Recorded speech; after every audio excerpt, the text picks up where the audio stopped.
Hey honey, it's your girl Asia J and welcome to Brown Honey TV. If it's your first time here, make sure you give me a little subscribe below. And if it is not your first time here, welcome back home, honey. Today we're going to be getting ready to go on a little picnic while we talk about me being 2 months post-op, the good, the bad, and the ugly. Drop a hot 16, ain't shit sweet. Real bad bitch, they ain't fucking with me. It's a real nigga speaking, stand to your feet. Honey, it's officially been 2 months since I had weight loss surgery.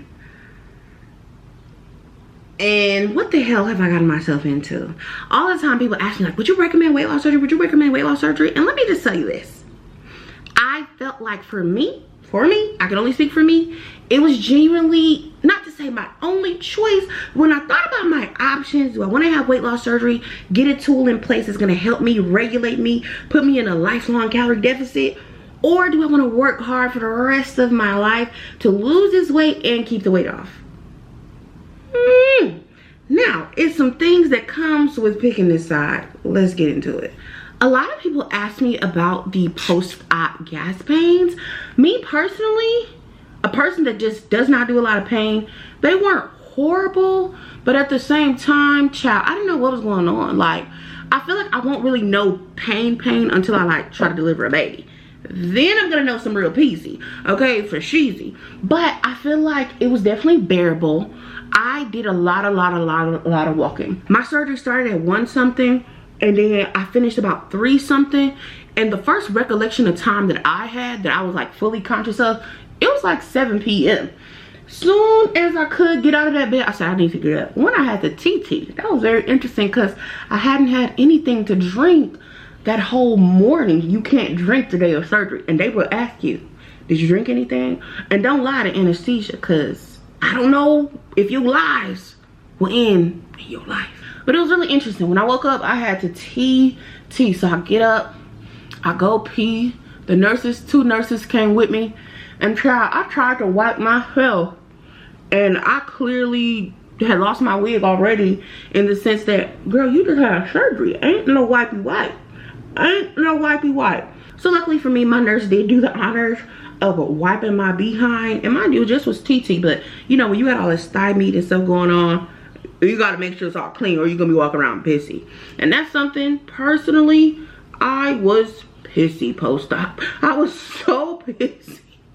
I was so pissy. It was embarrassing. It was embarrassing. But eventually, I would say after about the full week post-op from surgery, I didn't have any more gas pains. So how would I rate the gas pains? 1 to 10, probably a strong 7. I've never broken anything before. That was my first time ever being in a hospital. The only thing I had ever been in is a doctor's office. Shit, I ain't even ever been in urgent care, I don't think. Everybody told me that you're gonna start a period after you have weight loss surgery, and I think it's just due to like the anesthesia and probably just the overall shock on your body. And sure as shit, my big purr came. Mind you, I had already had a period that month, and then this other secondary period pulls back up. And it was very much so a regular period. It wasn't heavier than normal. It was definitely very regular, but I was watching out for her because I didn't know what was gonna come up out of me. And while I was ready for big purr to come, because they told me about that, something people did not tell me about is that your breath post-op from surgery, I would say honestly for probably about 2 weeks straight, my breath was my breath was kicking. I felt like my tongue was like retaining every flavor I did come across. Now mind you, I wasn't really consuming much after surgery. Like a lot of people have asked me like, what did you eat during your puree phase? Air. I did not have the desire to eat. Food was the last thing on my mind. I was in pain and I just also wasn't hungry. Like my mind wasn't on food, which is why it'd be so crazy to me when people tell me after surgery they ate something crazy or they was just craving food or they felt hungry. I'm like, baby, hunger was the last thing on my mind. I know hungry. My homegirl that had surgery told me it's kind of like you go into ketosis, which is why your tongue retains everything and your breath stinks. And then remember, all while you've had weight loss surgery and leading up to it, they tell you to stay away from that gum and straws. My 2 best friends, when I'm out in the streets, I'm a lady. I need some gum, you know, in case I was gonna talk to somebody. And I need a straw because I got on lip gloss. I'm a lady and they taking away my womanhood. But you can't chew the gum because the gum activates the digestive enzymes in your body and there's nothing to digest. And then no straws because you'll wind up putting like air in your pouch. Now I'm 2 months out, I chew gum, I use straws, so it's not a problem forever. While the period was expected, and this is something, I'm gonna be real, I had not done any hokey pokey in 2024. Well, one time. But I did not go meat to meat, right? So keep that in mind. I was really holding back from the hokey pokey overall. I wasn't doing anything crazy. But y'all, my stomach is little P.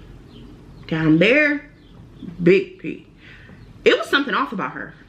Listen, TMI, I know, but when I say, I called my doctor, I said, listen, when can you see me? Because, bitch, I don't know what's going on. It was probably maybe like 3 days. I felt like a fucking bread factory. Embarrassing.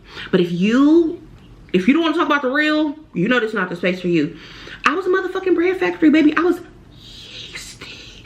I was like, yo, what the fuck is going on? Did that happen to anybody? Like, did post-op from surgery at any point have you yeasty? Now, that has not happened since, but it was a big enough issue that made me call my doctor about it. She was like, Asia, we can get you on some medication, da da da da da. It wound up clearing up, but I still wound up taking the medicine regardless because I wanted to make sure Big P could still run and purr real smooth. She don't need no hiccups on there, especially because I was putting that little thing on reserve because I knew I would be in a real vulnerable space after surgery. And you know, once a squirrel gets a nut, they just want to keep running up that tree to get that nut. So I really tried to limit the hokey pokey. And have I put it in and let it stick it all out since surgery? Yes. But I waited a whole month. No. It was longer than a month. I waited longer than a month before I did it again. And now I want to do it again. But child, just like I gotta remind myself to take these damn vitamins, I gotta plan for the hokey pokey. I cannot just impromptu hokey pokey because listen, what I eat, when I say I put it in and it comes on out, and this shit is embarrassing. I'm not even gonna hold you. Like, people talked a little bit about the berry bowel movements, but even me being 2 months post-op right now, it's sometimes, depending on what I eat, it's gonna be worse than others. And like I said, I want a man right now, I do, but in theory, I'm actually so happy I don't have a man right now because there's no hiding this. There's no hiding the sound effects. There's no hiding the side effects, and there's no hiding the smell. And I got a 2-bedroom, 2-bath, but still, like, these end-to-ends walls would not be enough to separate. Like, I'm gonna have to put a damn speaker in my bathroom in case somebody was here and I had to play this booty trumpet. And then I'm gonna have to turn the ventilation fans on. So Big Mama can't just randomly do hokey pokey because it ain't no telling what I done ate. And I'm gonna be honest with y'all. Oh, I've sharted on myself. I've sharted. I have. I've sharted on myself. It was so embarrassing. Luckily, I was home, but I'm scared to fart at this point. You think it's the fart, and it's really the shit. Child, me and that man was doing the hokey pokey, and it was just real moisture. It was moisturized. I thought something had came on out. I was terrified. Mind you, I don't even do it back there. That's for boys. And at this point, I feel like a boy. The way I feel like a bottom, and I have to plan my hokey pokey and what I eat as if somebody's gonna be in my trunk, baby, I might as well be a bottom. I might as well be a bottom.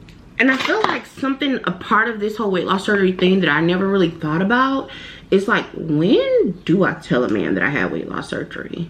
A man invited me out for drinks and I'm like, well, I don't drink. Like, and I get people don't drink, so it's not like an abnormal thing to tell a person that you don't drink.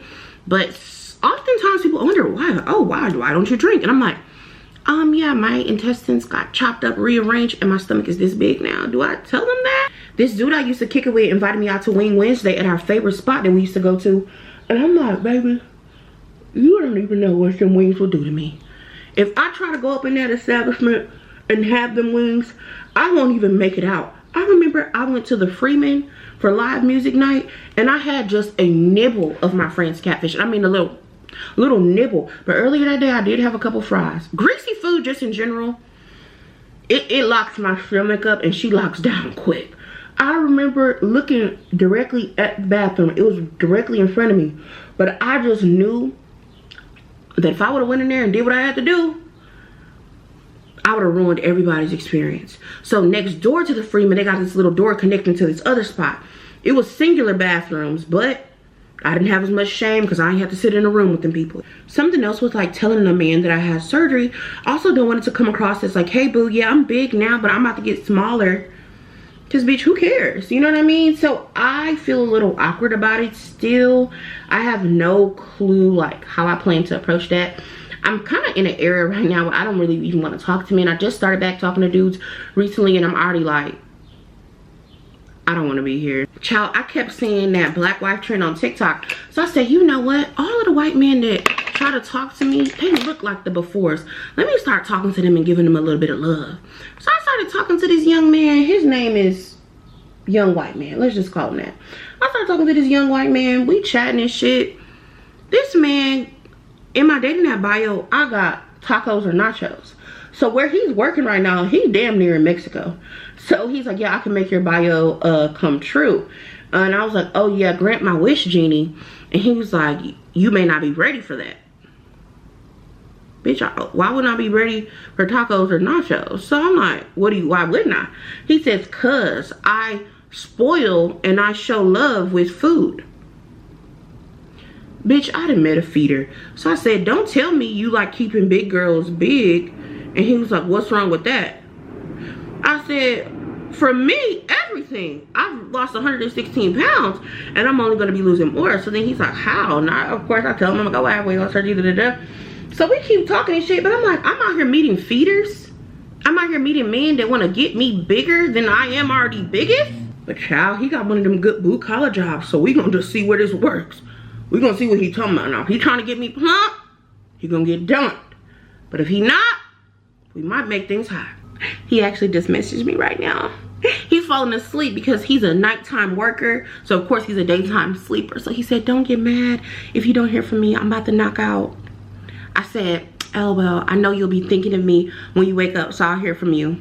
The bitch rose, and when he say, I am. I might get up out of here. I might get up off the market. Who knows? I'm going out today because my homegirl invited me to a picnic, child. And well, I'm all for the cutesy wootsy stuff, and I'm actually really excited to go. I gotta be honest and say, like, sometimes, just sometimes, I miss being able to drink. I miss being able to drink. It's only been 2 months since I had surgery, so I definitely won't try it now. I feel like it's just way too early, but sometimes I miss being able to have a little cocktail. Like, life is so much fun with a nice mimosa or a glass of wine. And I feel like since I've stopped drinking and smoking, it's really put a lot of things in perspective to me. I'm like, how much was I really drinking? I didn't feel like I had a poor relationship with alcohol because I was only drinking socially. But when you being social multiple days a week, baby, that drinking gonna add up. I feel like drinking has broken the ice for me in so many social settings, and now it's like I'm having to find ways to navigate, especially doing things on my own, which I'm so accustomed to, without actually having liquid courage. So like now I order a mocktail when I'm out, and even the other day somebody was like, watch out for the sugar. I'm like, baby, this mocktail that I got in my hand is just for social settings, like so I can be doing something with my hands, have something to do, take a little sippy sip, because the bitch is too sweet. They weren't lying. Everything to me, I feel like it's too sweet now. Like, I haven't had a cup of juice because I just know that juice gonna fuck me up. And that dumping syndrome is absolutely nothing to play with. I've experienced it one time so far, child, while like you know you have weight loss surgery, I feel like sometimes it's easy to forget the actual implications of having such a surgery. That dumping syndrome is very real, and it's exactly why I know I just have to be real with myself. There's some things I'm not able to partake in. For example, I chose to puff with some friends and have some gardening activities on the day of the summer solstice, where, you know, the sun was all blacked out. Is that the solstice? Whatever that day is, when they blacked out the sun. So I decided to, you know, partake in a little bit just for the experience, a little camaraderie, all of that, honey. So I'm over there, I'm tooted up because I hadn't did it in so long, because remember, my relationship with smoking led to my relationship with eating. I looked at them as hand in hand, and I found myself at some point smoking to eat. But anyways, we smoke, we see that there's a Jenny's across the street, and I'm like, oh my goodness, I have not had Jenny's in so long. Y'all, let's go across the street, let's get some ice cream, you know. So we go get the ice cream, and my berry brain, as I calls it, remembers that, yeah girl, you've had surgery, so you can't come in here and get your normal 3 scoops like you normally do. So I get 1 scoop of that ooey gooey butter cake, my favorite ice cream, and then I quickly forget, as I'm eating it and damn near inhaling it and vacuuming it down like a damn vacuum seal, that this has so much sugar, y'all. And I would say honestly, within 10 minutes, no cap at all, within 10 minutes, I felt so woozy, I felt so lightheaded. I literally felt like, oh my goodness, I need to sit down. And it was the dumping syndrome. It was the sugar entering my body so freaking fast. And at that point, I hadn't ate anything else. So it was nothing for it to stick to but my stomach, and I paid for it. My stomach hurt. I definitely have to use the bathroom, but I would say for majority of the experience, I actually slept through it. But I slept about 5 hours or so after ingesting that, and it reminded me that you're not ready. You're not ready to do certain things because your habits are still associated with those things. And now I have something in place that if I do partake in some of those habits that I used to, it'll hurt me and it'll really make me feel horrible. I'm not too ashamed to admit that alongside sometimes missing smoking, sometimes missing drinking, I do miss being able to eat. I'm not gonna lie to you. Sometimes I miss being able to sit and eat what I want. I do. And that's why I say, like, this solution is not the ideal solution. It's not. I feel like it's because I've displayed to myself that my discipline and my self-control needs a lot of working on and needs some actual deeper assistance, that I chose this path. And while I 100% don't regret it, I don't regret it. I'm 2 months out and I don't feel like I have regret, but I do feel like now that I'm actually in it, I'm able to finally have a deeper understanding of what I've actually signed up for. There's no amount of prep that preps you for your insides changing in a way that you've never experienced before, especially when you do a surgery beyond VSG, beyond the vertical sleeve, and you go into the bypass and the duodenal switch realm. You're really changing up the way your whole body works. Ultimately, this surgery is a trade-off. So while before you could have potentially led yourself down a path where you may have had to worry about insulin daily, you know, now I worry about actually taking my vitamins 2 times a day, actually taking my calcium chew 3 times a day. And if you do not get up and get on schedule daily, it throws everything off. Right now I have an alarm set on my phone where I take my calcium chew first thing when I wake up, 8 a.m. Then I take my multivitamin with high ADEK at 10:30 a.m. just to give myself a little buffer room, because you do have to take those 2 hours apart. And then I take my next calcium chew, I think at about 2 p.m. And then I take my other high ADK at 10:30 p.m. And then before that, I'll try around, let's say 8 p.m. to take my calcium chew. That is a lot to constantly think about. And you have to sometimes carry your vitamins with you, because if you don't, you're gonna miss them. And the lack of vitamins is the main thing that leads to hair loss. So I'm like, while I had other things to worry about being in a significantly larger body, I've traded them for still other things that very much so consume my mind and cause me to worry. But child, if I'm being real, it's people that's more worried about some stuff than I'm worried about. The other day, I was doing a pack with me, get ready with me to go sit for my hair appointment to get these fabulous braids. And I'm showing my little protein snacks, mainly protein snacks. I did have a Lunchable. Y'all, I didn't know Lunchables had lead in it. What the fuck is going on? I love me a Lunchable, little cheese, little cracker. Anyways, I'm gonna have to start making my own adult Lunchables. But I packed my little bag full of nothing but like Quest protein shakes, really, a Gatorade Zero, nothing too crazy. Do y'all know I got so many comments of people saying, can you have that? You can have that? How are you gonna eat all of that stuff? How are you gonna eat all of that when you've had weight loss surgery? Y'all ain't never heard the word options before? Like, just because I'm packing it, that doesn't mean I'm gonna eat it all. And I'm like, damn. It's the constant clocking. I was literally out with some of my homegirls. We're enjoying a nice little lunch. And she says, can you have that? Bitch, am I ordering it? Am I ordering it? Why would I consume something that I can't have? Why would I hurt myself? That don't make no sense. That doesn't make any sense.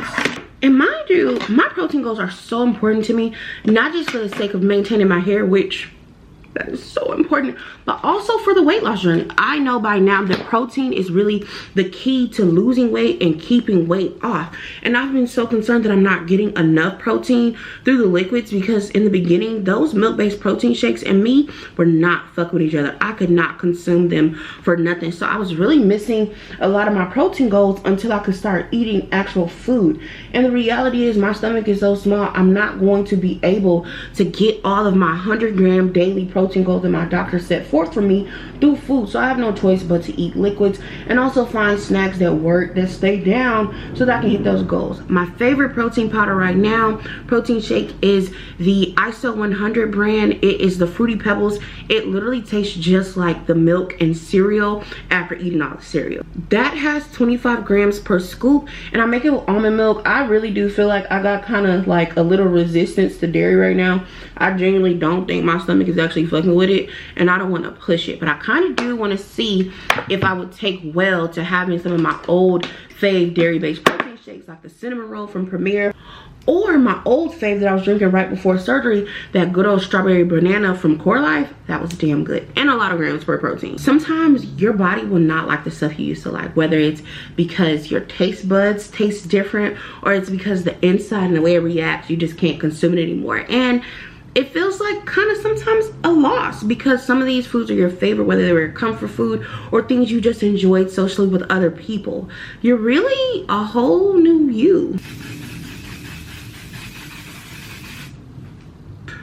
This shit steak. But without a doubt, with weight loss, it comes a lot of new open doors. And some of them, at least, especially for me, they haven't just been related to the scale. Something I've been most excited about is being able to lift these girls up. My boobs used to hang low to my tummy wummy in my outfits, and it was taken away from the swag goo that I was trying to present forth. Now I've been lifting them up with my over-the-shoulder boulder holder, and I'm actually ready to get fitted for a new bra, and even a half bra, so I really can slay. Something else I'm enjoying without a shadow of a doubt is just seeing how good my clothes feel and look. Clothes that I've been wearing, clothes that are already a bigger size, and I'm just withering away in them. It feels so good to not look stuffed. Especially my booty do girlies. You know, when your stomach stick out further than your booty do. I'm gonna show you what I'm talking about. These the same pants, and a lot of people are like, oh, you just switched the pants. Why do you want to be a hater so bad? Your commitment to hate is scaring me. It's actually throwing me off, because it's very clear. Look at it. It's very clear I've lost weight. That's another crazy part about this journey, is that you have to accept that some people are actually very much committed to just hating. Even if they tell you to lose weight and you've already been losing weight. They just see that you're still big, so it's not enough for them. Don't try to please them. I talked about how I've been single for 2 years, and I want a man, and these people telling me like, oh, you need to focus on your health first. You need to focus on your health first. As if skinny bitches aren't being done bad. I'm just saying. And I'm like, I've lost 116 pounds. How much more weight do y'all want me to lose before I can open up my mind and focus on something else besides just my health? Mind you, a bitch don't got no health problems. I'm healthy as a horse. I feel like we all have self-improvement, and some shit you do need to reserve for you, God, and a therapist. But some things I feel like you can work on while having a partner. What's wrong with me wanting to be with somebody through this journey? But honestly, like I said earlier, with the way these berry bowel movements are set up, until I get a full grip on what I really can eat and can't eat, it might be best to not have nobody around here long term. Ultimately, it's been 2 months since I had weight loss surgery, and I've learned a ton about myself. I've lost about 40 pounds, and I don't know how many inches I've lost so far because I haven't done my measurements again. I'll probably do that for my 3-month update. I've seen myself push to new heights, including adding weightlifting to my workout routine, to working with a trainer and not just paying them and giving up after a couple of days. It's something I actually look forward to, and I just can't wait to see how far I go. I hope you enjoyed this 2-month update, honey. I gotta go find an outfit and head out because I'm already running late. If you know me, I'll see you next time. Bye. Look me in my eyes when you speak to me. Real boss bitch, got my own shit. Love a nigga dick, but that's about it. Brown skin honey, reppin' murder mid. Fam on my back, I ain't losing for shit. First, not the last, to be this lit. Fuck the moolah, if it can't be split. Next up, get used to it. When you hear brown honey, you know it's me, bitch.